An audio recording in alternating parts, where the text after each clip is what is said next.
नमस्कार साथियों, एक बार फिर आपका स्वागत करता हूँ उद्यमी एकेडमी के डिजिटल प्लेटफॉर्म पर। मैं महेश सरेल। और कल हमने देखा था एनसीईआरटी की रीडिंग, जो कि हमारा लेक्चर नंबर 6 था।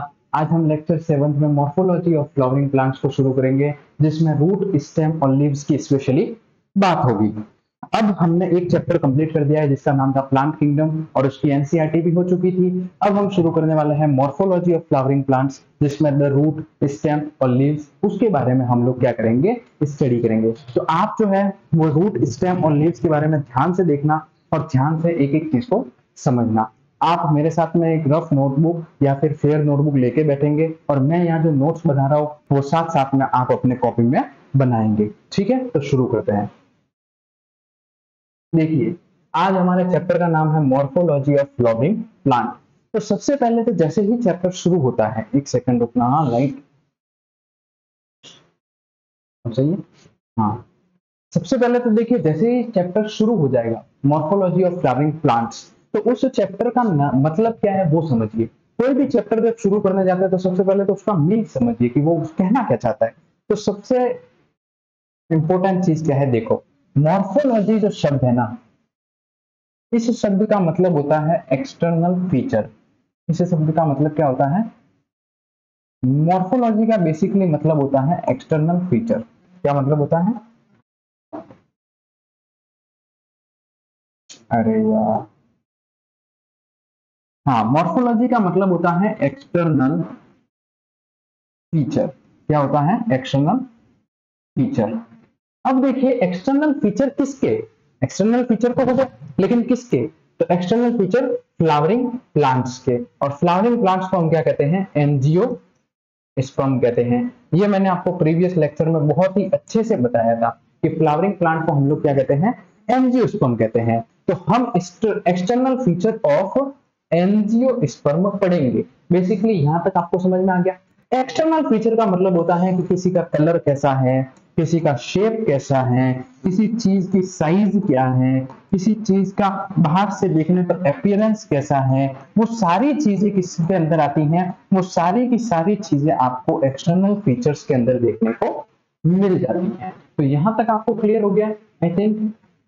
तो मॉर्फोलॉजी ऑफ फ्लावरिंग प्लांट का मतलब होता है एक्सटर्नल फीचर ऑफ एंजियोस्पर्म, जैसे कि कलर, शेप, साइज, अपीयरेंस कैसा होता है। तो एंजियोस्पर्म क्या है उसको मैंने इन डिटेल प्रीवियस लेक्चर में बताया है। अब वो देखिए, ये मान लीजिए कि कोई एक रूट है, ठीक है ना। साथ साथ में नोट्स बनाते रहिएगा आप लोग। देखो, ये मान लीजिए कोई प्लांट है, ठीक है, ये सही दिख रहा है आपको? ठीक है, ये देखिए, ये, हाँ, ये मान लीजिए कोई ऐसा प्लांट है। अब ये इसकी क्या है? रूट है।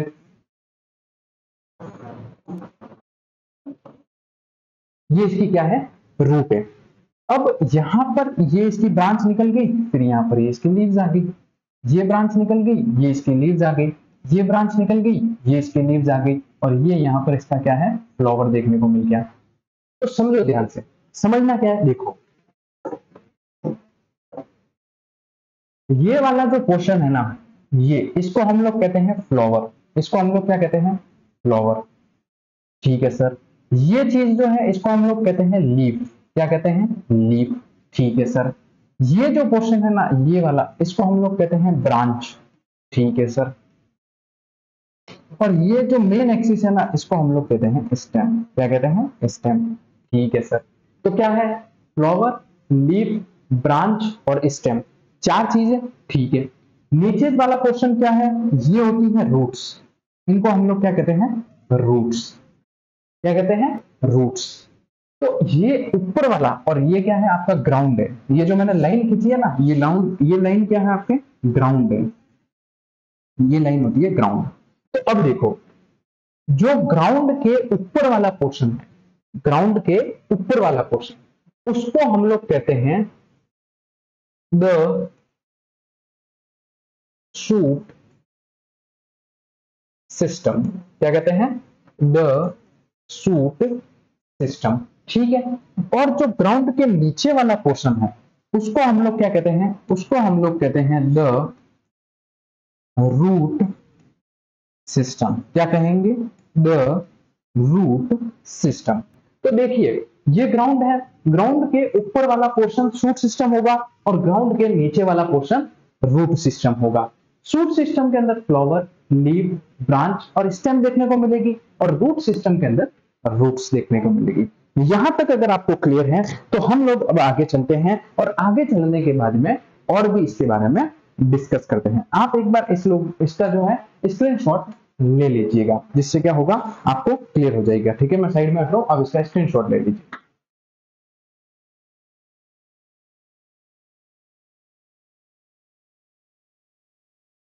ठीक है, इसका स्क्रीनशॉट हो गया। अब देखिए नेक्स्ट चीज, अब मैं पढ़ाता हूं द रूट्स।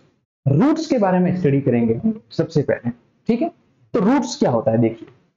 अगर मैं डाइकोटिलीडोन्स प्लांट की बात करूं, किसकी बात करूं, इन डाइकोटिलीडोन्स, यानी कि जो डाइकोटिलीडोन्स प्लांट होते हैं जिसके अंदर दो कोटिलीडोन पाए जाते हैं, उन प्लांट्स की बात करूं तो उन प्लांट में क्या होता है देखिए।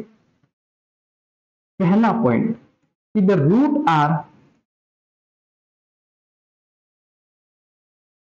ओरिजिनेट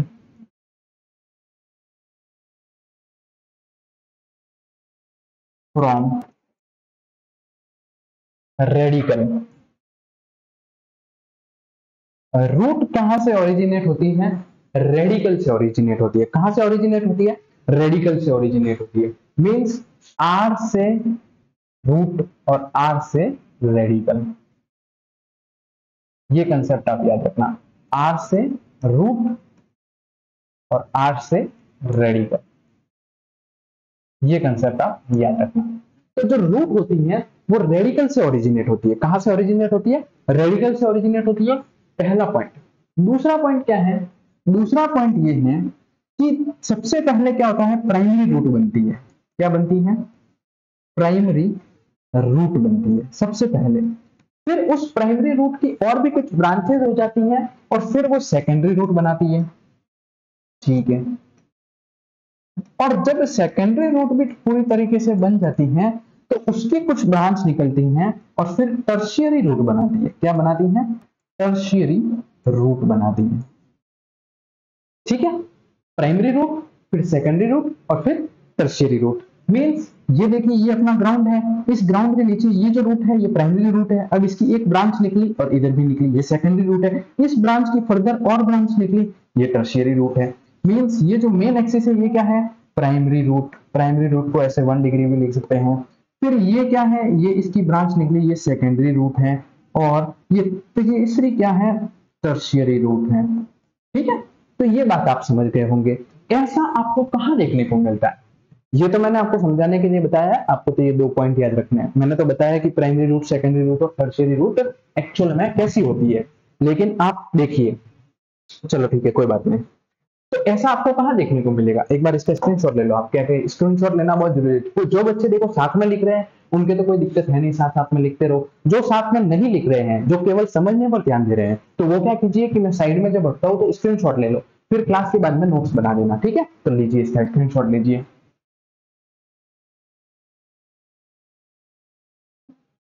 अब ऐसा आपको कहां देखने को मिलता है, तो ऐसा आपको देखने को मिलता है टैप रूट सिस्टम में, जिसका एग्जांपल क्या है, मस्टर्ड है। ऐसा आपको टैप रूट सिस्टम में, अच्छा स्क्रीनशॉट एक बार मैं इसमें थोड़ा और करेक्शन कर लेता हूं कि ऐसा आपको कहां देखने को मिलेगा, ऐसा आपको टैप रूट सिस्टम में देखने को मिलेगा। कहां देखने को मिलेगा, टैप रूट सिस्टम में ऐसा देखने को मिल जाएगा। और इसका एग्जाम्पल क्या है, तो इसका बेहतरीन एग्जाम्पल है मस्टर्ड।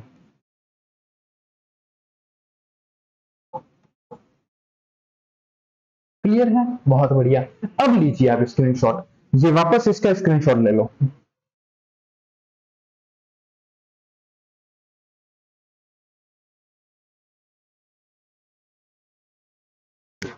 ठीक है, ये हो गया स्क्रीनशॉट। ठीक है, तो डाइकोटिलीडोन्स में क्या होता है, डाइकोटिलीडोन्स में जो रूट होती है वो रेडिकल के द्वारा ओरिजिनेट होती है, फिर प्राइमरी रूट, सेकेंडरी रूट और टर्शियरी रूट बनती है। और ऐसा हम लोगों को टैप रूट सिस्टम में देखने को मिलता है। इसका बहुत ही बेहतरीन एग्जाम्पल क्या है, मस्टर्ड। अब मैं नेक्स्ट स्लाइड पर चलता हूं। नेक्स्ट स्लाइड क्या है वो देखिए आप लोग। नेक्स्ट स्लाइड है मोनोकोटिलीडोन्स।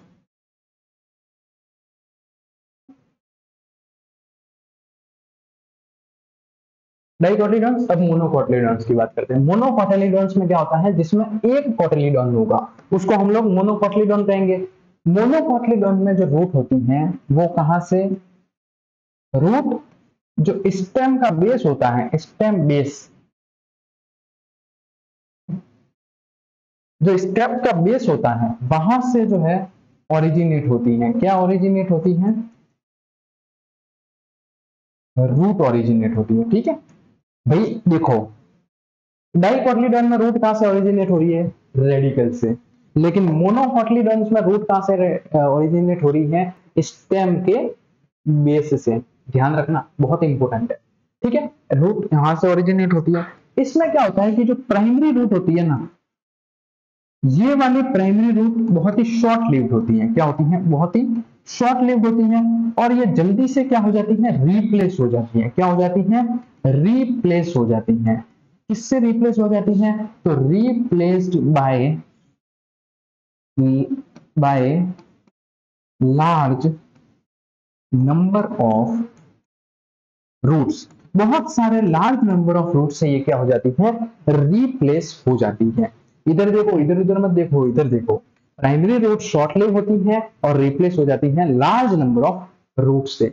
ऐसा आपको कहां देखने को मिलेगा, तो ऐसा आपको देखने को मिलेगा फाइब्रस रूट सिस्टम में। कहां देखने को मिलेगा, फाइब्रस रूट सिस्टम के अंदर, और जिसका शानदार, जबरदस्त और लाजवाब क्या है, एग्जाम्पल है, और वो एग्जाम्पल है वीट। क्या है, वीट, और वीट को अपन कहते हैं गेहूं। ठीक है, तो ये इसके एग्जाम्पल हैं। ये एक बार वापस समझ लीजिए कि मोनोकोटिलीडॉन के अंदर स्टेम के बेस से रूट ओरिजिनेट होती है, प्राइमरी रूट शॉर्ट लिव होती है और रिप्लेस हो जाती है लार्ज नंबर ऑफ रूट से, और ऐसा फाइब्रस रूट सिस्टम मींस आपको वीट के अंदर देखने को मिल जाएगा। नेक्स्ट क्या है, नेक्स्ट, अच्छा इसका स्क्रीनशॉट लेना है ना, हाँ ले लो।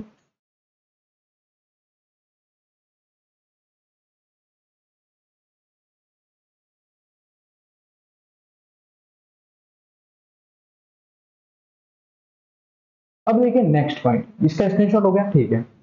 तो हमने देखो डाइकोटिलीडॉन्स के अंदर रूट कैसी होती है वो समझ लिया, फिर मोनोकोटिलीडॉन्स के अंदर रूट कैसी होती है वो समझ लिया, और अब हम लोग समझेंगे किसी अदर प्लांट्स के अंदर रूट कैसी होती है। तो देखिए जरा ध्यान से, इन अदर प्लांट्स जैसे कि बैनियन ट्री,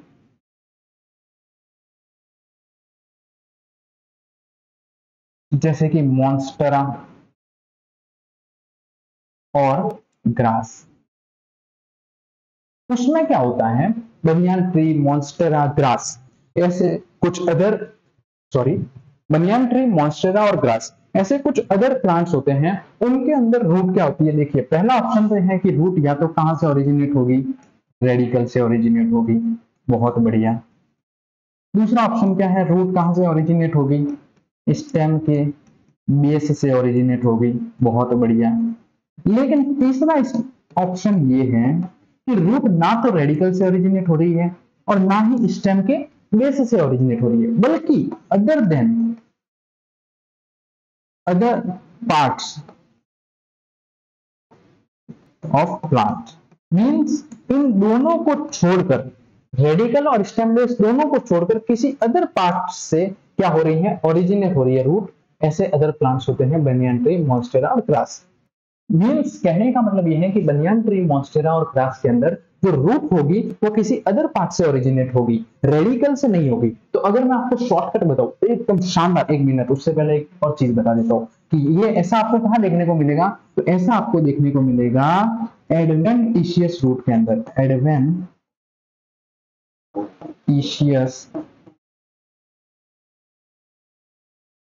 रूट सिस्टम के अंदर।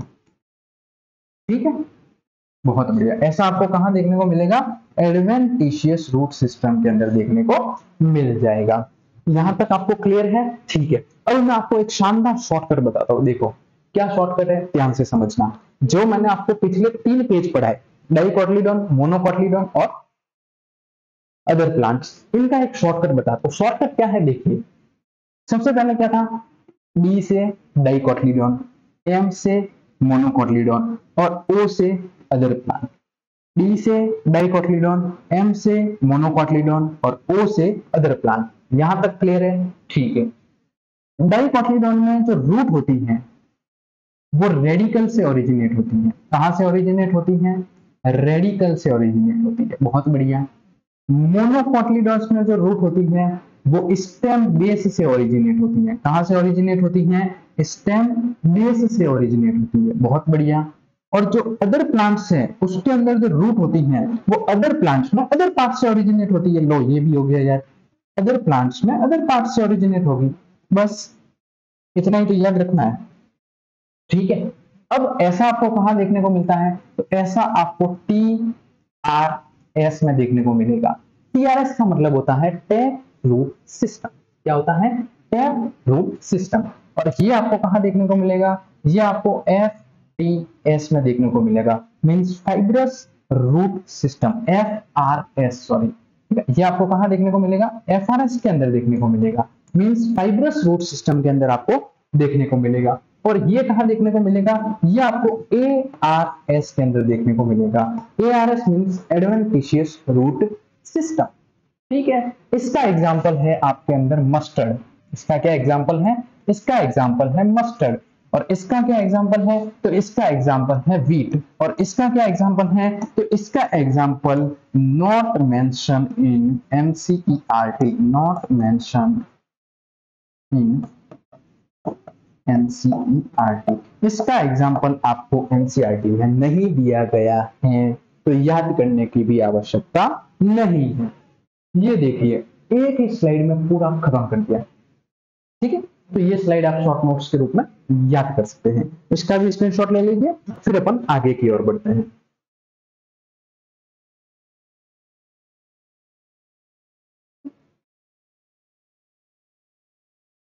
ठीक है, हाँ हो गया। अब नेक्स्ट पॉइंट पर चलता हूं। नेक्स्ट पॉइंट क्या है? Functions of root system. Root system पढ़ लिया, tap root system, fibrous root system, adventitious root system. अब इनके क्या क्या फंक्शंस होते हैं? फंक्शंस का मतलब ये काम क्या करते हैं? तो देखिए, पहला फंक्शन होता है कि ये क्या करते हैं? Storing reserve food material.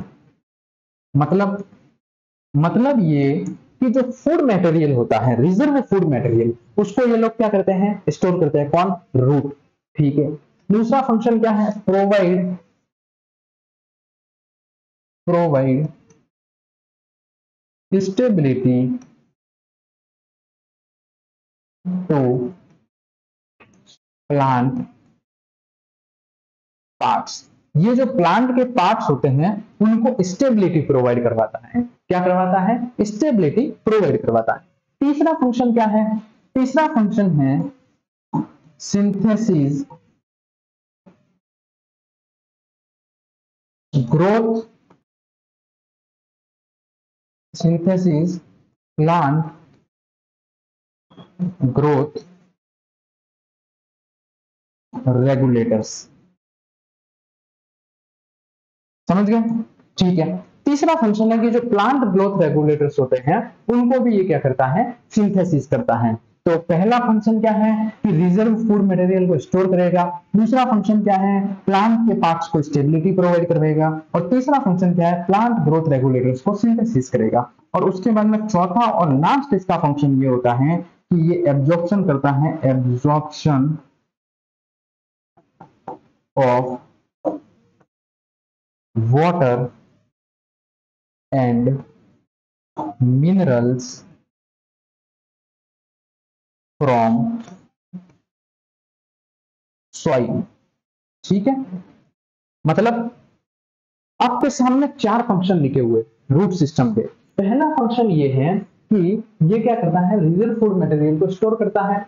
दूसरा, प्लांट के जो पार्ट्स होते हैं उनको स्टेबिलिटी प्रोवाइड करवाता है। तीसरा, जो प्लांट ग्रोथ रेगुलेटर्स है उनको सिंथेसिस करता है। और चौथा, वाटर एंड मिनरल्स का सॉइल के द्वारा एब्जॉर्प्शन करता है। तो ये चार फंक्शन आपको क्लियर रूप से आ जाने चाहिए। इसका स्क्रीनशॉट ले लीजिए, फिर अपन नेक्स्ट स्लाइड पर चलते हैं। बहुत बढ़िया है।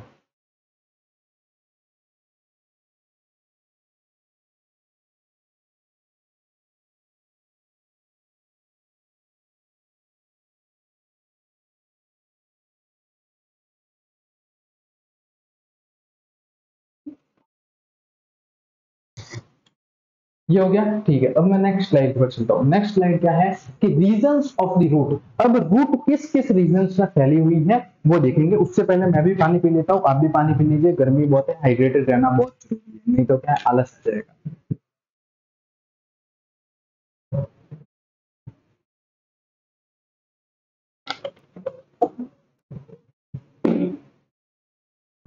आप ये लिख लीजिए, किसी ने नहीं लिखा है तो तब तक मैं एक बार आवाज चेक कर लेता हूँ कि आपको आवाज प्रॉपर आ रही है या नहीं आ रही है। ठीक है, हाँ आ रही है ना आवाज, ओके कोई दिक्कत नहीं है, ठीक है ठीक ठीक ठीक। देखो अब मैं आपको बताता हूँ reasons of the root. Root के क्या क्या रीजंस होते हैं, एक बार वापस आप देख लीजिए, पानी वगैरह पी लिया, हाइड्रेट हो चुके हैं। आइए मेरे साथ में एक अच्छा सा सुंदर सा चित्र बनाइएगा, जिसको मैं बहुत ही शानदार तरीके से आपके सामने लेकर आया हूं। देखिए ये ऐसा है, ठीक है, ये फिर ऐसा है, ठीक है, और फिर यहां से ये ऐसा है, ठीक है। ये एक चित्र बनाइए मेरे साथ साथ। फिर ये ऐसा बनाइए,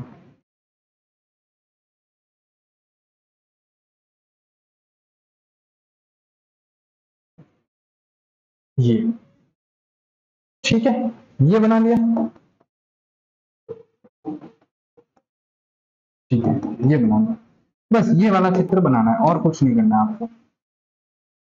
इस चित्र को बना लो, फिर मैं आपको आगे बता दूं। ये बना लिया, ये सब लोगों का हो चुका है, ठीक है। अब देखिए ये जो आपको दिख रहे हैं ना ब्लैक कलर्स के, ये है रूट हेयर्स। ये क्या है, रूट हेयर है। क्या है, रूट के हेयर है। एक सेकंड में ब्राइटनेस देख लेता हूँ कि ये आपको सही दिख रहा है या नहीं दिख रहा है। ठीक है, हाँ ये सही दिख रहा है, परफेक्ट है, ओके। देखिए रूट हेयर है, ये जो लिखा हुआ है ना, ये क्या है, ये रूट हेयर है, बहुत बढ़िया। अरे एक्चुअली क्या है कि सामने लगा हुआ है कंप्यूटर, तो वो कंप्यूटर में मेरे को देखना पड़ता है कि आपको आवाज आ रही है नहीं हो रही है, कहीं ऐसा ना हो मैं अकेला बोले जाऊँ, माइक बंद हो गया हो, फिर आपको सुनाई नहीं दे, इसलिए मेरे को देखना पड़ता है, ठीक है। बाकी कोई नहीं। तो देखो ये जो ब्लैक कलर का है, ये क्या है, रूट की हेयर है, बहुत बढ़िया। दूसरा पॉइंट, इस रीजन को हम क्या कहते हैं, इस रीजन को हम कहते हैं रीजन ऑफ मैच्योरेशन। इस रीजन को हम लोग क्या कहते हैं, रीजन ऑफ मैच्योरेशन। ठीक है, यहां सब मैच्योर लोग भरे पड़े हैं। कौन भरे पड़े हैं, मैच्योर लोग भरे पड़े हैं। फिर ये वाला जो रीजन है ना, यहां से मिलाकर यहां तक, इसको हम लोग कहते हैं रीजन ऑफ इलोंगेशन। इसको हम लोग क्या कहते हैं, रीजन ऑफ इलोंगेशन। ठीक है, यहां पर क्या है, तो अच्छी बात होगी। एक एक रीजन में डिटेल में समझाऊंगा, एक बार खाली आप ये डायग्राम बनाओ, जिससे आपको ओवरव्यू पता चल जाए कि एक्चुअल में है क्या। इस वाले क्वेश्चन को अपन कहते हैं रीजन ऑफ मेरिस्टेमेटिक एक्टिविटी। ठीक है, इस रीजन को हम क्या कहते हैं, रीजन ऑफ मेरिस्टेमेटिक एक्टिविटी। और ये वाला जो पोर्शन है, इसको हम लोग कहते हैं रूट कैप। क्या कहते हैं, रूट कैप। तो आप एक बार ये डायग्राम बनाइए, ये पांचों पॉइंट उसमें मेंशन कीजिए। नंबर 1 पॉइंट है रूट कैप, नंबर 2 पॉइंट है region of meristematic activity, number 3 point है region of elongation, number 4 point है रीजन ऑफ मैच्योरेशन, और नंबर 5 है रूट हेयर्स। इनको एक बार स्क्रीनशॉट ले लीजिए, उसके बाद में मैं आपसे आगे के बारे में और डिस्कस करूंगा, एक एक पॉइंट के बारे में। हो गया इसका स्क्रीनशॉट, ठीक है। अब देखिए आगे चलते हैं, आगे क्या है। अच्छा ये इस टाइम बाद में शुरू करूंगा, पहले इसको समझते हैं। एक एक पॉइंट को मैं डीप में समझाऊंगा। पहले तो ये डायग्राम बता दिया कि रूट्स के ये टोटल 5 रीजन होते हैं। अब एक एक रीजन को हम लोग डीप में समझते हैं। सबसे पहला पॉइंट आप लगाएंगे रूट कैप। सबसे पहला पॉइंट क्या लगाएंगे, रूट कैप। रूट कैप क्या होता है, देखिए रूट कैप जो होती है वो थिम्बल लाइक स्ट्रक्चर होती है। क्या होती है,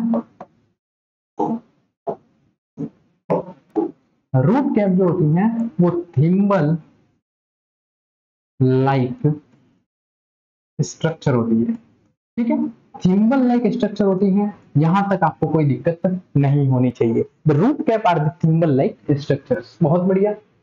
अब जो रूट कैप होती हैं वो क्या करती हैं कि जैसे ये मान लीजिए ये रूट है, ठीक है, अब इसके यहां पर लगी हुई है ये, तो अब ये क्या है, ये सारा खेल तो ग्राउंड के नीचे चल रहा है, ये आपका ग्राउंड है, समझिए ये कंसेप्ट समझ लो, बस यही समझना है। ये ग्राउंड है, ग्राउंड के नीचे ये क्या है, ये रूट है, और ये क्या लगी हुई है, रूट कैप लगी हुई है। अब ये रूट कैप क्या करती है कि पहले आगे आगे नीचे चलेगी, ये ऐसे ऐसे ऐसे ऐसे चलती जाएगी चलती जाएगी चलती जाएगी, और फिर उसके पीछे पीछे ये रूट कैप आती जाएगी, ये ऐसे ऐसे ऐसे रूट कैप आती जाएगी। तो ये क्या करती है कि ये पहले आगे चलती है, down to earth, down to earth ये चलती है, उसके बाद में फिर रूट क्या करती है, इसको फॉलो करती है। ये इसका कंसेप्ट है बस। तो रूट कैप क्या होती है, थिम्बल लाइक स्ट्रक्चर होती है, क्या करती है, डाउन टू अर्थ जाती है, फिर रूट इसको फॉलो करती है। बहुत बढ़िया। सेकंड पॉइंट आप लगाइए, region of meristematic activity, ROF meristematic activity. मैं पूरा नहीं लिख रहा हूं, पूरा इसलिए नहीं लिख रहा हूं क्योंकि मैंने तो नाम पीछे लिख लिया है, रीजन ऑफ मेरिस्टेमेटिक एक्टिविटी, और उसी को शॉर्ट में लिखा है रीजन ऑफ मेरिस्टेमेटिक एक्टिविटी। ठीक है, तो इतना आप लगाइए। मैं ऐसे एक एक चीज इतनी लिखूंगा तो फिर आपके नोट्स इतने बन जाएंगे, फिर आप सेल्फ स्टडी कब करोगे, इतना लिमिटेड नोट्स। ठीक है, मेरिस्टेमेटिक एक्टिविटी में क्या होता है, ध्यान से समझिए। देखिए, रीजन ऑफ मेरिस्टेमेटिक एक्टिविटी के जो सेल्स होते हैं उनमें 3 प्रकार के गुण हैं। कितने प्रकार के, 3 प्रकार के गुण होते हैं। ठीक है, देखिए पहला गुण क्या है कि ये बहुत ही स्मॉल स्ट्रक्चर होते हैं, स्मॉल सेल्स होते हैं, या फिर आप ऐसा कह सकते हैं वेरी स्मॉल। क्या होते हैं, वेरी स्मॉल, बहुत ही छोटे होते हैं। पहला पॉइंट यहां तक आपको क्लियर है, बहुत बढ़िया। दूसरा पॉइंट, इसमें डेंस प्रोटोप्लाज्म पाया जाता है। क्या पाया जाता है, डेंस प्रोटोप्लाज्म पाया जाता है। बहुत बढ़िया सर जी, डेंस प्रोटोप्लाज्म पाया जाएगा, ये बात भी बहुत सुंदर है। ठीक है, और तीसरा पॉइंट क्या होता है कि ये थिन वॉल होते हैं, यानी कि इनकी जो कोशिका भित्ति होती है वो बहुत ही पतली होती है, थिन वॉल्ड होती है। तो ये क्या होते हैं, थिन वॉल्ड होते हैं। तो जो मेरिस्टेमेटिक एक्टिविटी के अंदर सेल्स है उनके 3 गुण होते हैं। पहला गुण बहुत ही छोटे होंगे, दूसरा गुण डेंस प्रोटोप्लाज्मा होगा, और तीसरा गुण इनकी जो कोशिका भित्ति होगी वो बहुत ही पतली होगी, मींस थिन वॉल्ड होगी। यहां तक क्लियर है, बहुत बढ़िया। अब ये जो सेल्स होते हैं ये क्या करते हैं, रिपीटेडली डिवाइड करते हैं, रिपीटेडली डिवाइड करते हैं। देखिए स्पेलिंग गलत हो सकती है पर इमोशन गलत नहीं हो सकते, तो आप इमोशन पर ध्यान दीजिएगा। ये क्या करते हैं, रिपीटेडली डिवाइड करते हैं। तो यही था रीजन ऑफ मेरिस्टेमेटिक एक्टिविटी में। अब थर्ड पॉइंट लगाइए। थर्ड पॉइंट क्या है, थर्ड पॉइंट है रीजन ऑफ इलोंगेशन। क्या है, रीजन ऑफ इलोंगेशन, ये वाला, ये वाला region of elongation. Region of elongation में क्या होगा, देखो इसके जो सेल्स होते हैं वो रैपिडली का मतलब होता है बहुत ही फास्टली क्या करते हैं, एनलार्ज हो जाते हैं, बहुत ही फास्टली एनलार्जमेंट हो जाता है उनका, और एनलार्जमेंट होता है। और क्या होता है, एक सेकंड रुकना, इनके जो सेल्स होते हैं ना वो बहुत ही रैपिडली एनलार्ज हो जाते हैं और इलोंगेट हो जाते हैं। क्या हो जाते हैं, इलोंगेट हो जाते हैं। बहुत बढ़िया। और ये जो रीजन होता है ये रेस्पॉन्सिबल होता है रूट की ग्रोथ के लिए। किसके लिए रेस्पॉन्सिबल होता है, रूट की ग्रोथ के लिए रेस्पॉन्सिबल होता है। यहां तक क्लियर है। तो ये इस पॉइंट पर आप स्टार मार्क लगा देना। यहां से सवाल आ सकता है कि ये रीजन जो है ना, ऐसा कौन सा रीजन है जो रूट हेयर की या फिर रूट की ग्रोथ के लिए क्या होता है, रेस्पॉन्सिबल होता है। तो वो रीजन होता है रीजन ऑफ इलोंगेशन। क्या होता है, रीजन ऑफ इलोंगेशन। यहां तक क्लियर है। इसका इसके स्क्रीनशॉट लीजिए, फिर मैं चौथा रीजन बताऊंगा और 5वां रीजन बताऊंगा। ठीक है, इसका स्क्रीनशॉट ले लो।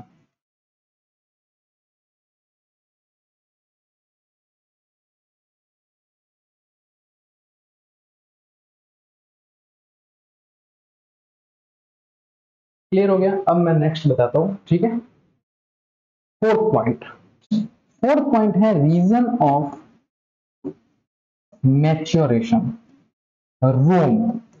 रीजन ऑफ मैच्योरेशन कौन सा, ये वाला रीजन ऑफ मैच्योरेशन। ठीक, रीजन ऑफ मैच्योरेशन में क्या होता है कि जो सेल्स होते हैं, मेरी बात जरा ध्यान से समझना, वो मैच्योर कर जाते हैं और डिफरेंशिएट हो जाते हैं। इसके जो सेल्स होते हैं वो क्या हो जाते हैं, डिफरेंशिएट हो जाते हैं, डिफरेंशिएट डिफरेंशिएट हो जाते हैं और मैच्योर हो जाते हैं। बहुत ही बढ़िया, यही ध्यान रखना आपको। रीजन ऑफ मैच्योरेशन में सेल मैच्योर हो जाते हैं, और क्या दिक्कत है, रीजन ऑफ मैच्योरेशन में सेल क्या हो जाएंगे, मैच्योर हो जाएंगे, उसके अलावा तो और आपको दिक्कत ही नहीं है। अब देखिए इसमें क्या होता है, मैं आपको कंसेप्ट बताता हूँ। फिफ्थ पॉइंट है रूट हेयर। फिफ्थ पॉइंट क्या है, रूट हेयर। अब देखिए आपको सेम कंसेप्ट बताऊंगा, आपको सब समझ में आ जाएगा। कुछ ऐसे एपिडर्मल सेल्स होते हैं, कुछ ऐसे एपिडर्मल सेल्स होते हैं, किसमें, रीजन ऑफ मैच्योरेशन में। किसमें, रीजन ऑफ मैच्योरेशन में कुछ ऐसे एपिडर्मल सेल्स होते हैं जो कि क्या करते हैं, जो बेटा जी अपना एक थीन थ्रेड लाइक स्ट्रक्चर बनाते हैं, धागे जैसा स्ट्रक्चर बनाते हैं, थीन थ्रेड लाइक स्ट्रक्चर बनाते हैं, मतलब धागे जैसा एक छोटा सा स्ट्रक्चर बनाते हैं। और उस स्ट्रक्चर को हम लोग क्या कहते हैं, रूट हेयर। समझ में आ गया, उस स्ट्रक्चर को हम लोग क्या कहते हैं, रूट हेयर कहते हैं। तो यहां तक क्लियर है कि जो रोम है मींस रीजन ऑफ मैच्योरेशन, उसके सेल्स डिफरेंशिएट होते हैं और मैच्योर हो जाते हैं, ठीक है ना। उसके सेल्स क्या हो जाते हैं, डिफरेंशिएट हो जाते हैं और मैच्योर हो जाते हैं, और ये फिर एपिडर्मल सेल्स होते हैं वो थिन थ्रेड लाइक स्ट्रक्चर बनाते हैं जिसे हम लोग रूट हेयर कहते हैं। यहां तक क्लियर है, ओके। अब रूट हेयर ये क्या करता है, एब्जॉर्ब करता है, absorb water and minerals from soil. Okay, ये अपना रीजन ऑफ रूट्स क्या हो गया, समाप्त हो चुका है। तो इसका स्क्रीनशॉट ले लो आप लोग।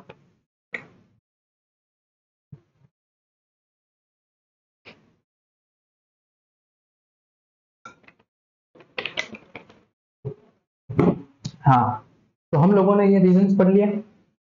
अब रूट वाला टॉपिक हमारे खत्म हो चुका है। अब मैं आपको स्टेम वाला टॉपिक बताऊंगा। रूट वाला टॉपिक हो गया, अब अपन देखेंगे कि स्टेम वाला टॉपिक क्या होता है। द स्टेम, स्टेम क्या है, तो जोरों शोरों से अपन शुरुआत करते हैं स्टेम के बारे में। देखिए जो स्टेम होती है ना, अरे यार ये एक तो पता नहीं इसको क्या होता है बोर्ड पे,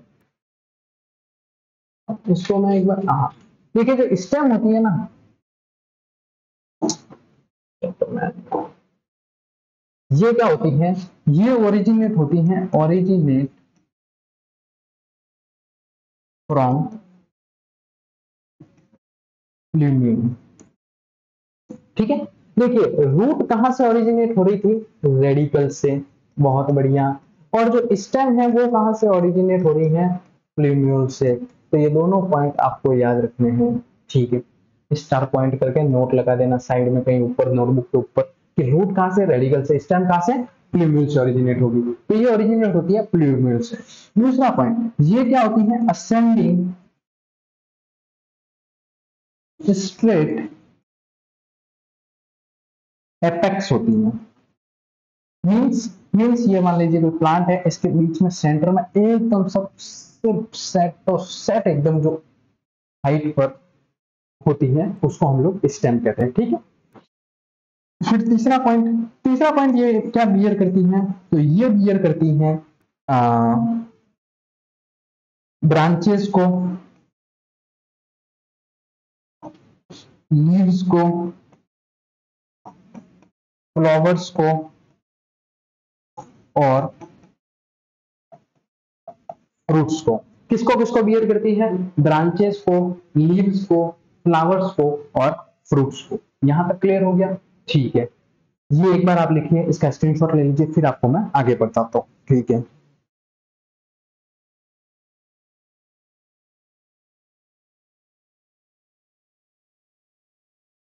ये हो गया 3 पॉइंट, ठीक है। उसके बाद में नेक्स्ट पॉइंट क्या है, नेक्स्ट पॉइंट ये है, देखिए ओरिजिनेट होती है प्लूमिन से, असेंडिंग स्ट्रेट अपेक्स होता है, ब्रांचेस, लीफ, फ्लावर और फ्रूट को कंटेन करती है। नेक्स्ट पॉइंट ये है कि जो स्टेम होती है वो और भी किसी चीज को बियर करती है। किसको बियर करती है, नोड को। ये थोड़ा स्पेशल पॉइंट है, इसको अच्छे से लिखना। ये बियर करती है नोड को और इंटर नोड को। ये किसको बियर करती है, नोड को और इंटर नोड को। अब नोड और इंटर नोड क्या होता है, देखिए नोड जहां जहां से लीव्स ओरिजिनेट होती है, लीव्स ओरिजिनेट होती है, उसको हम लोग कहते हैं नोड। और इंटर नोड क्या होता है? गैप बिटवीन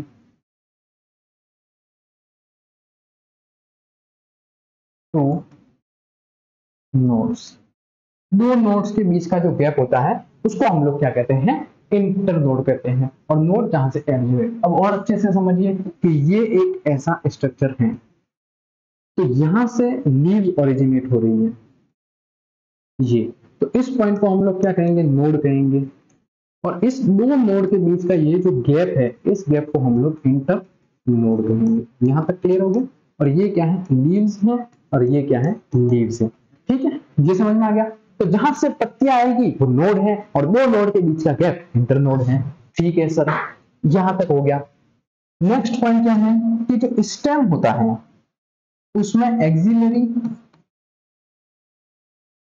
एंड टर्मिनल दोनों प्रकार के वर्ड पाए जाते हैं। अब सर एक्सिलरी वर्ड और टर्मिनल वर्ड क्या होते हैं वो आपको जानने की कोई आवश्यकता नहीं है। आप खाली इतना याद रखना कि एक्सिलरी और टर्मिनल वर्ड इसमें पाए जाते हैं, ये सफिशिएंट है। जितना एनसीईआरटी में एनसीईआरटी से बाहर पढ़ाता ही नहीं है, जो एनसीईआरटी में सफिशिएंट है। एक्सिलरी और टर्मिनल वर्ड होते हैं। अब जिस व्यक्ति को ज्यादा ज्ञान चाहिए वो गूगल कर लेना कि एक्सिलरी वर्ड क्या होता है, आ जाएगा। टर्मिनल वर्ड क्या होता है, आ जाएगा। ठीक है, नेक्स्ट पॉइंट। नेक्स्ट पॉइंट ये है कि जो ये स्टेम होती है, इस स्टेम के अंदर आपको एक्सिलरी वर्ड और टर्मिनल वर्ड, अब जब ये स्टेम यंग होती है, क्या होती है? यंग होती है, जवान होती है, तब ग्रीन कलर की होती है, जैसा कि अभी आपको डिस्प्ले दिख रहा है उस कलर की होती है। लेकिन जब बाद में ये जब बुढ़ी होने लग जाती है, जब इसकी उम्र होने लग जाती है, तब ये आपको डार्क ब्राउन कलर की दिखती है। कैसी दिखती है? डार्क ब्राउन कलर की दिखती है, और थोड़ी बूढ़ी हो जाती है, लकड़े जैसी हो जाती है। तो क्या है? देखिए, जब स्टेम यंग होती है तो ग्रीन कलर की होती है, बाद में वो डार्क ब्राउन और वुडी हो जाती है। यहां तक क्लियर है? तो ये पॉइंट आप इसका स्क्रीनशॉट ले लीजिए। ये स्टेम के हमने बेसिक बेसिक कुछ इंट्रोडक्टरी पार्ट पढ़े हैं। अब आगे चलेंगे, देखिए।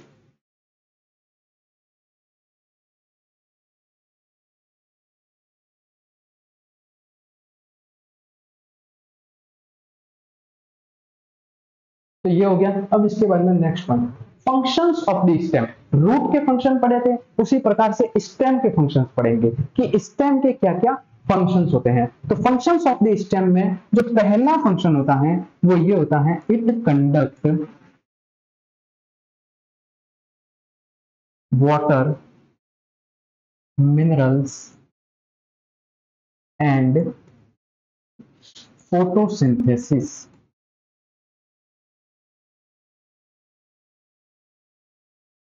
ठीक है, ये वाटर, मिनरल और फोटोसिंथेसिस को कंडक्ट करवाता है। पहला फंक्शन इसका ये हो गया। ठीक है, दूसरा फंक्शन क्या होगा? दूसरा फंक्शन इसका ये होता है कि it provides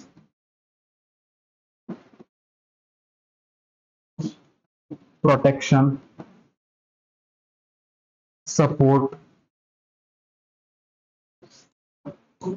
food and as a vegetative propagation में भी एक रोल प्ले करता है। वेजिटेटिव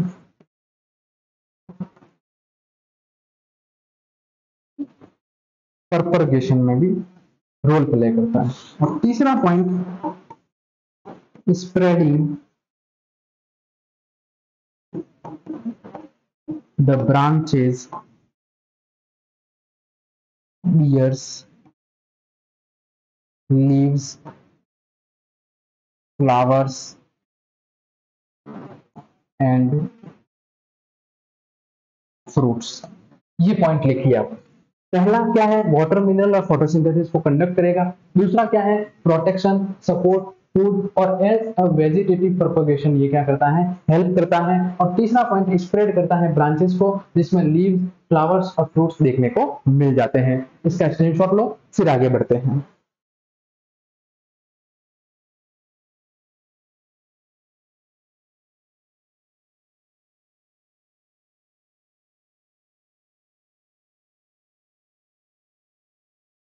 अब उसके बाद आता है लीफ।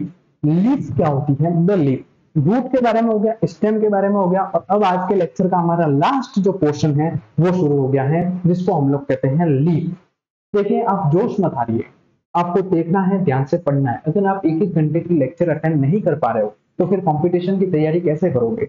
अगर ये तो मैंने लेक्चर अभी 1 घंटे से ज्यादा तो मैंने लिए ही नहीं है, ठीक है ना। कल वाला जो एनसीईआरटी रीडिंग थी वो सिर्फ पहला लेक्चर था जो 1 घंटे का था, अभी आज दूसरा लेक्चर है, तो थोड़ा पढ़ो यार, थोड़ा तो कंसंट्रेट होकर पढ़ो। देखिए लीफ जो होती हैं वो लेटरल होती हैं, फ्लैटेंड स्ट्रक्चर होता है and originate at the stem. Stem पर ही क्या होती है, ओरिजिनेट होती है। ओरिजिनेट फ्रॉम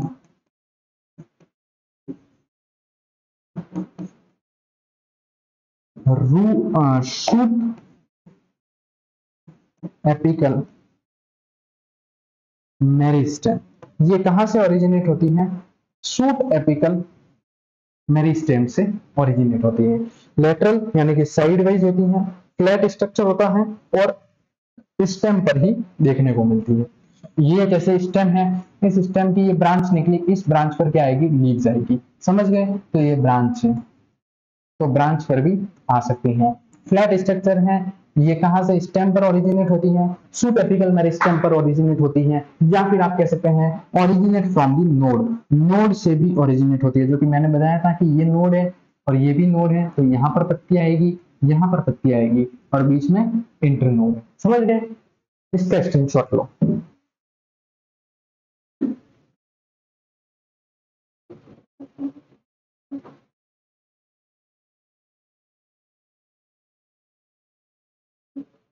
ठीक है, हाँ इसका स्क्रीनशॉट ले लो, स्क्रीनशॉट लो, तब तक 1 सेकंड रुकना। हाँ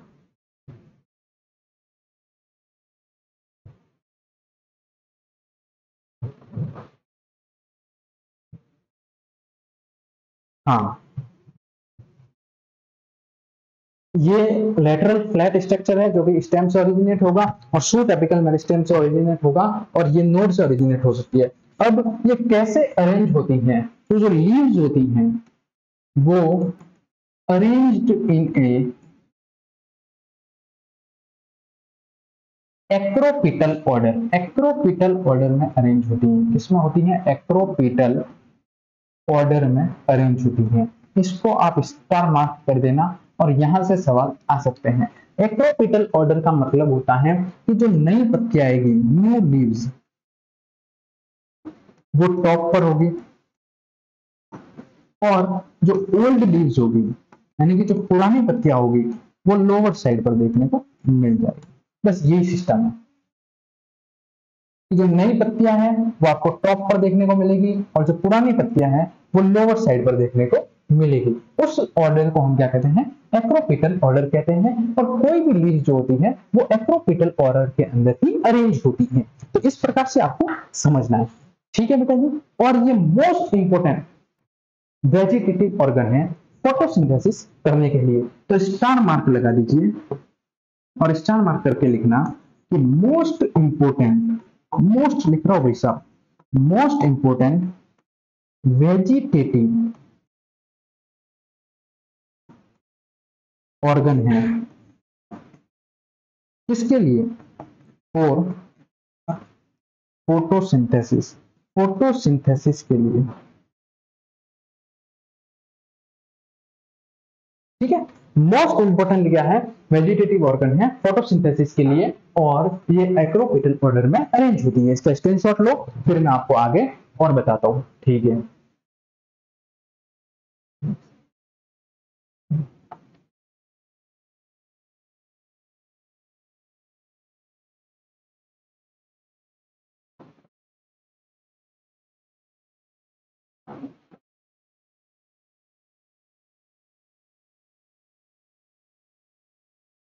अब ये हो गया। अब देखिए लीव्स के अंदर 3 पार्ट होते हैं। पहला पार्ट होता है लीफ बेस, दूसरा होता है पिटियोल और तीसरा होता है लेमिना, जिसे हम लोग लीफ ब्लेड भी कह सकते हैं। तो पहला पार्ट क्या होता है, पहला पार्ट होता है लीफ बेस, दूसरा पार्ट क्या होता है पिटियोल और तीसरा पार्ट क्या होता है लेमिना। तो आप भी अपनी नोटबुक में ऐसे 3 हिस्से बना लीजिए, लीफ बेस पिटियोल और लेमिना के, फिर बीच में लाइन खींच देना और फिर उसके बाद में शुरू कर देना। ठीक है। अगर मैं शेप में देखूं तो लाइन भी आती होगी इसमें 2D के अंदर, 3D 2D के अंदर लाइन नहीं आ रही है आई थिंक, कोई बात नहीं। हाँ अब आप देखिए लीफ बेस क्या होता है, जैसे ये स्टेम है, ये पिटियोल है और ये लीफ है। इस भाग को हम क्या कहेंगे, स्टेम कहेंगे। इस भाग को हम लोग क्या कहेंगे, पेटियोल कहेंगे। और इस भाग को हम लोग क्या कहेंगे, लीफ कहेंगे। और यहाँ पर जो होता है ना, यहाँ पर दो लेटरल साइड पर कुछ स्ट्रक्चर्स होते हैं और उन स्ट्रक्चर्स को हम लोग क्या कहते हैं, स्टिक्यूल्स। उन स्ट्रक्चर्स को हम लोग क्या कहते हैं, स्टिक्यूल्स कहते हैं। बहुत बढ़िया। पहला पॉइंट तो ये याद रखना कि ये स्टेम है, स्टेम से ये पिटियोल है, पिटियोल से लीफ निकल रही है। और ये जो लीफ है ना, उसके इधर लेटरल साइड पर क्या होता है, कुछ स्ट्रक्चर्स होते हैं दो, जिन्हें हम लोग स्टिक्यूल्स कहते हैं। पहला पॉइंट।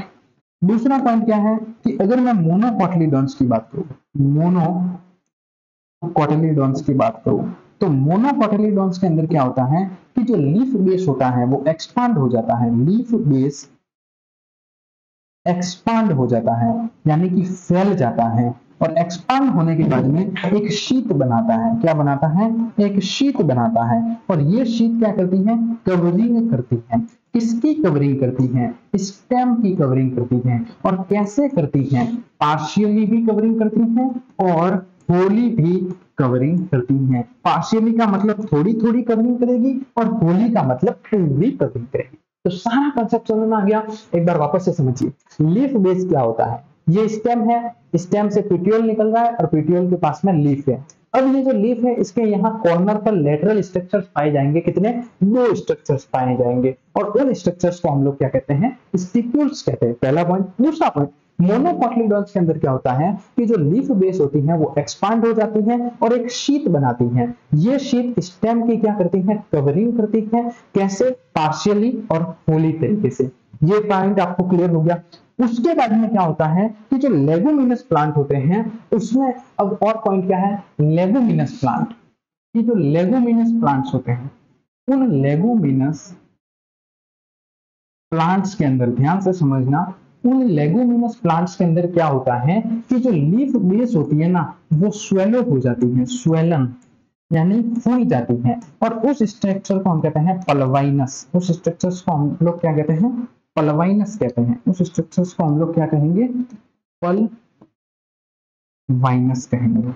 तो 2 पॉइंट याद रखना। स्टिप्यूल्स क्या है, 2 छोटे छोटे लेटरल स्ट्रक्चर्स। और पलवाइनस क्या है, जब लीफ बेस लेगुमिनस प्लांट्स के अंदर स्वेलो हो जाती हैं तो उसे पलवाइनस कहते हैं। और मोनोकोटिलीडॉन्स के अंदर लीफ बेस एक्सपांड होती हैं और स्टेम की कवरिंग करती हैं एक शीट लाइक पार्शियली वली तरीके से। इसका स्क्रीनशॉट लो।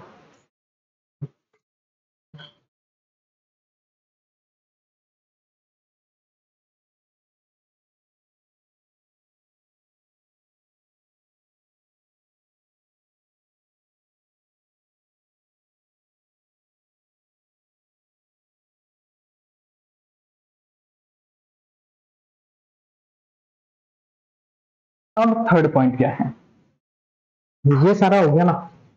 उसके बाद में देखिए लेमिना क्या होता है। इसको आप, चलो ठीक है कोई बात नहीं, अब लेमिना को समझते हैं। ये तो लीफ बेस था। अब देखिए लेमिना क्या होता है। लेमिना को हम लोग लीफ ब्लेड भी कहते हैं। क्या कहते हैं, लीफ ब्लेड भी कहते हैं। लेमिना को हम लोग लीफ ब्लेड भी कह सकते हैं। ठीक है। तो अब देखिए लीफ ब्लेड क्या होता है। तो लीफ ब्लेड ग्रीन कलर का होता है, एक्सपांडेड स्ट्रक्चर होता है। ग्रीन कलर का एक्सपांडेड स्ट्रक्चर होता है। बहुत बढ़िया। उसके अंदर आपको हैविंग वेन एंड वेनलेट्स, आपको वेन और वेनलेट्स देखने को मिलेगी। कैसे, देखो समझाता हूं। ये मान लीजिए कोई पत्ती है, ठीक है, इसमें ये ऐसे आपको स्ट्रक्चर्स देखने को मिलते हैं, ये वाले, ये स्ट्रक्चर्स। तो ये, इसको अपन लोग कहते हैं वेन, इसको दूसरी भाषा में कहते हैं मिड रिब, क्योंकि ये सबसे मिड में है, एकदम मिडल में है और प्रोमिनेंट है। और ये जो पॉइंट है इसको अपन कहते हैं वेनलेट्स, जो कि एक नेटवर्क लाइक स्ट्रक्चर बनाते हैं। क्या बनाते हैं, नेटवर्क लाइक स्ट्रक्चर बनाते हैं। ये वेन और वेनलेट्स क्या करते हैं, वाटर और मिनरल्स का फ्लो करते हैं। क्या करते हैं, वाटर और मिनरल्स का फ्लो करते हैं। बहुत बढ़िया। और ये वेन और वेनलेट्स ही होते हैं जो इनके अंदर एक नेटवर्क लाइक स्ट्रक्चर्स बना के वाटर मिनरल्स का फ्लो करवाते हैं और इसको एक स्टेबल बनाते हैं और इसका ये एपेक्स होता है। ठीक है ना, बहुत बढ़िया। लीफ मार्जिन्स भी इसको कह सकते हैं। ये आउटर वाली जो बाउंड्री है ना, इसको अपेक्स या फिर मार्जिन्स कह सकते हैं। इसका स्क्रीनशॉट ले लीजिए। लेमिना और लीफ लेट क्या होता है, ये पॉइंट।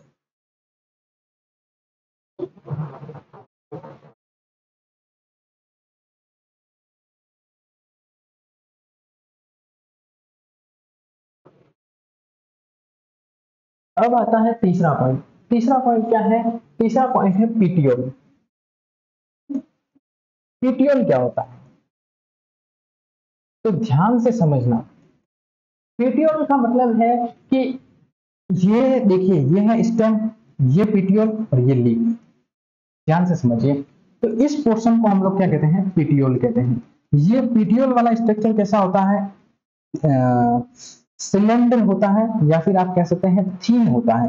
दोनों का मतलब एक ही है। सिलेंडर का मतलब भी पतला होता है और थीन का मतलब भी पतला होता है। और ये जो पीटियोल है ये लॉन्ग होता है।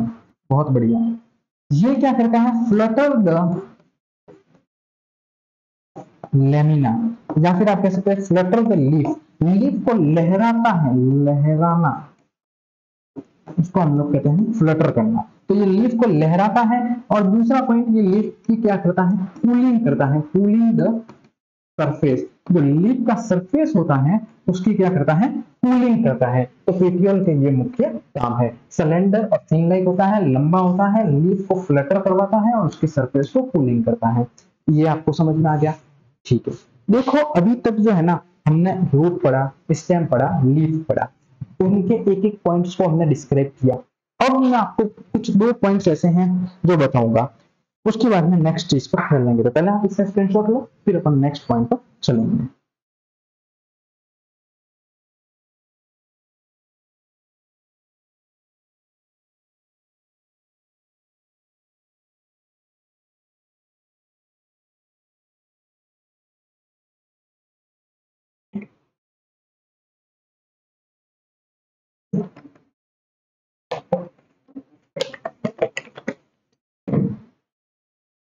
ठीक है। अब है वेनेशन। वेनेशन क्या है? वेनेशन का मतलब होता है अरेंजमेंट ऑफ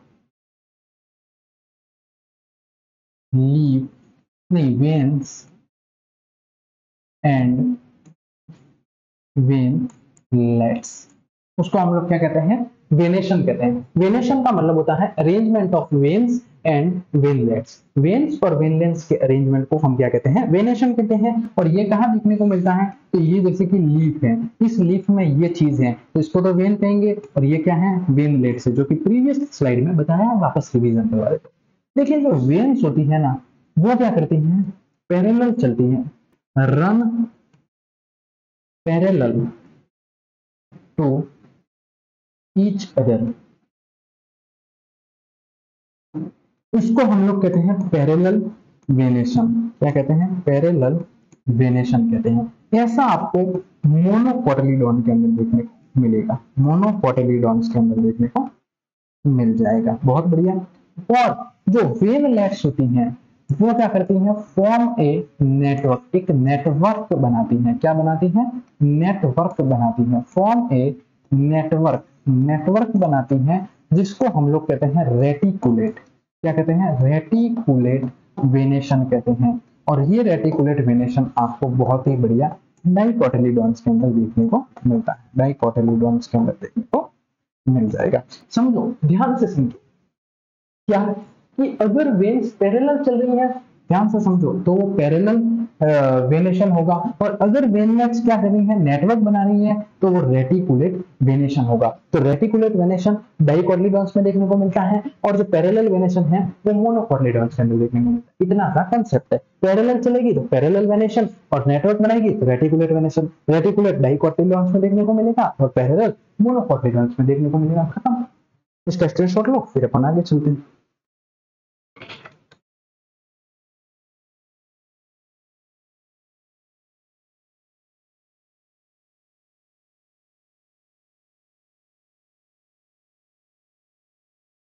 मैं आवाज चेक कर लेता हूँ, आप इसका स्क्रीनशॉट ले लीजिए कि आपकी आवाज आ रही है नहीं आ रही है। आवाज मेरे ख्याल से आ रही है, कोई दिक्कत वाली बात है नहीं, ठीक है। अब देखिए नेक्स्ट पॉइंट। नेक्स्ट पॉइंट क्या है? Type of leaves. लीव्स के कितने प्रकार है? तो लीव्स के दो प्रकार होते हैं। कितने प्रकार होते हैं? दो प्रकार होते हैं। पहला होता है सिंपल लीव। पहला क्या होता है? Simple leave. और दूसरा होता है कंपाउंड लीव। दूसरा क्या होता है? Compound leave. पहला होता है बेटा सिंपल लीव और दूसरा होता है कंपाउंड लीव। अब देखिए सिंपल लीव में क्या होता है? सिंपल लीव के अंदर जो मार्जिन्स होते हैं, ध्यान से समझना, जो लीफ मार्जिन्स होते हैं वो बेटा जी एक सिंगल यूनिट की तरह होते हैं। कैसे होते हैं? एक सिंगल यूनिट की तरह होते हैं। और जो मिड रिब होती है डू नॉट, और ये जो मार्जिन्स होते हैं, ये margins do not touch the mid rib. ये मिड रिब को टच नहीं करते। Do not touch the mid rib. ये मिड रिब को बिल्कुल भी टच नहीं करते हैं, ठीक है। ऐसा आपको अगर देखने को मिले तो वो सिंपल लीव होगी। मतलब ये है कि ये एक पत्ती है, इस पत्ती के अंदर ये जो मार्जिन है, समझिए ये ऐसे पत्ती है, ये ये ये एक पत्ती है और ये इसकी मिड रिब है। तो अब ये मार्जिन देखिए इसको टच थोड़ी कर रहे हैं, तो टच नहीं कर रहे, डू नॉट टच, तो ये क्या है? सिंपल लीव है। अब कंपाउंड में क्या होता है कि जो मार्जिन है, लीफ मार्जिन, वो टच करेंगे किसको? मिड रिब को, ठीक है। और उसके अंदर फिर ये क्या करेंगे? Breaking the leaflets. लीफलेट्स को क्या करेंगे? तोड़ देंगे। उसको हम लोग क्या कहते हैं? Compound leaves. मतलब कंपाउंड लीव्स में क्या होगा कि ये मिड रिब है और उसको फिर ऐसे ये टच करते हुए जाएंगे, ऐसे ऐसे ऐसे ऐसे ऐसे जाएंगे, तो वो होता है कंपाउंड लीव। तो सिंपल में टच नहीं करेंगे मिड रिब को और कंपाउंड में टच करेंगे मिड रिब को। इतना ही है, इसको लिखिए फिर आगे बढ़ते हैं।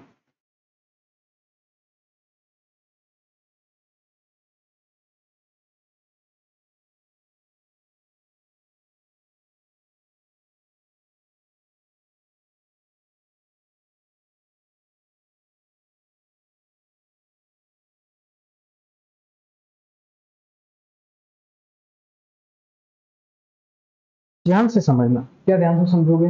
कि कॉमन कंपाउंड बताया। अब कंपाउंड लीव के भी दो भाग होते हैं, पिनेटली कंपाउंड लीव और होता है पामेटली कंपाउंड लीव। क्या होता है? पिनेटली कंपाउंड लीव और पामेटली कंपाउंड लीव। अरे भाई, मैं मेरे खुद के नोट्स देखकर आपको नहीं पढ़ा रहा हूँ, दिमाग से कचरा निकाल दो। मैंने यहाँ पर एनसीईआरटी की किताब रखी हुई है, उसको देख के पढ़ा। देखने का मतलब ये है कि जैसे ही यहाँ पर ये, जैसे ये स्लाइड मैंने बता दी, अब मैंने आपको स्क्रीनशॉट का बोला, आप स्क्रीनशॉट ले रहे हो, तब तक मैं क्या करता हूँ कि उसमें पैराग्राफ में पढ़ लेता हूँ कि हाँ भाई ये पॉइंट कवर हो गया। जो पॉइंट कवर नहीं होता वो फिर वापस लिख कर देता हूँ, ताकि आपको एनसीईआरटी का कुछ छूटे नहीं। समझ गए? हाँ। अब आगे देखिए, कंपाउंड लिव। कंपाउंड लिव दो प्रकार की होती है। एक होती है pinnately compound live, pinnately compound live, और एक होती है पामेटली कंपाउंड लिव। एक क्या होती है? Palmately compound live. एक होती है पिनेटली और एक होती है पामेटली। अब देखिए पिनेटली कंपाउंड लिस्ट में क्या होता है कि जो नंबर ऑफ लीफलेट्स होते हैं वो कॉमन एक्सिस पर देखने को मिलते हैं। जो नंबर ऑफ लीफलेट्स होते हैं वो हम लोगों को कॉमन एक्सिस पर देखने को मिलते हैं। कहां देखने को मिलते हैं? कॉमन एक्सिस पर देखने को मिलते हैं। इसको अपन कहते हैं रेचीज। क्या कहते हैं? रेचीज। अरे नाचीज नहीं थे बेटा, इसको हम लोग कहते हैं रेचीज। और इसमें क्या होता है कि इसमें जो लीफलेट्स होते हैं वो कॉमन पॉइंट्स पर देखने को मिलते हैं। Leaflets at a common point at petiole. Petiole पर किसी कॉमन पॉइंट पर अपने को लीफलेट्स देखने को मिलते हैं, वो पामेटली कंपाउंड लीफ। और किसी रेचिस पर कॉमन एक्सिस पर नंबर ऑफ लीफलेट्स देखने को मिलते हैं, वो पिनेटली कंपाउंड एक्सिस होता है। इसका एग्जांपल है अपने नीम, यानी कि नीम का जो पेड़ होता है उसमें ऐसा देखने को मिलता है। और इसका एग्जांपल है सिल्क कॉटन। जो सिल्क का कॉटन होता है, सिल्क कॉटन, उसमें आपको ये चीज देखने को मिल जाएगी। तो सिल्क कॉटन, अरे यार, सिल्क कॉटन, ठीक है, इसका आप स्क्रीनशॉट ले लीजिए।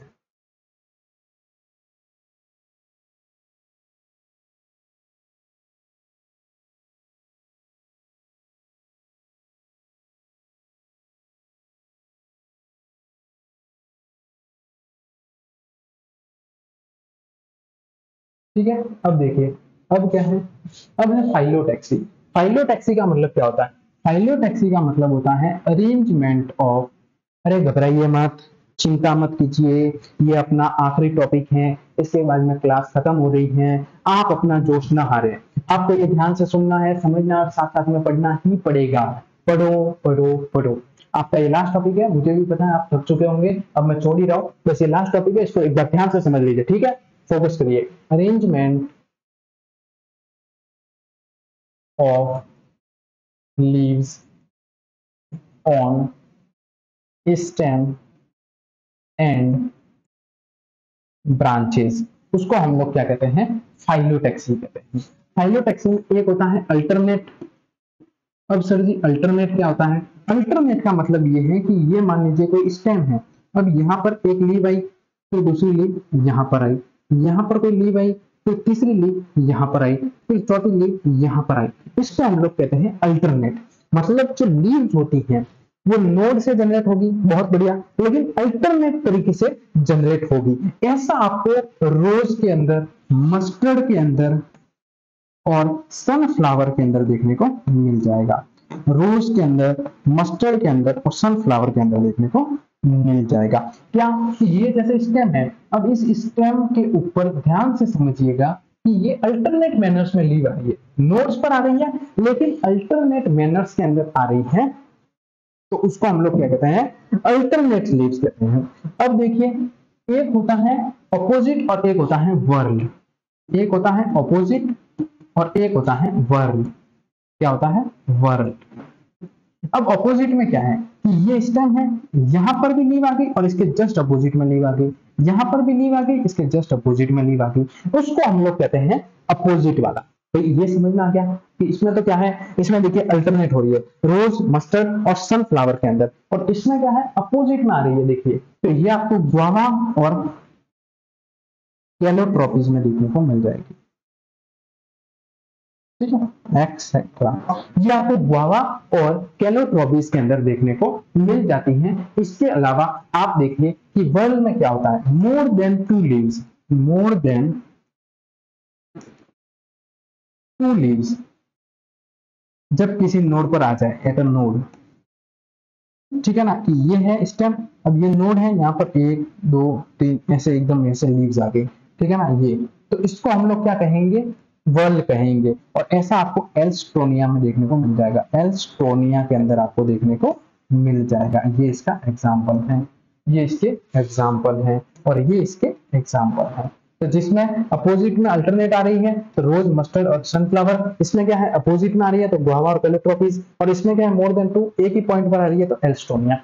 और अल्टरनेट, अपोजिट और वर्ल्ड फाइलोटैक्सी होती है 3 प्रकार। तो यहाँ तक आज हम लोगों ने पढ़ लिया है। पहला टॉपिक हुआ, पानी पी लीजिए पहले फिर कुछ बात करूंगा।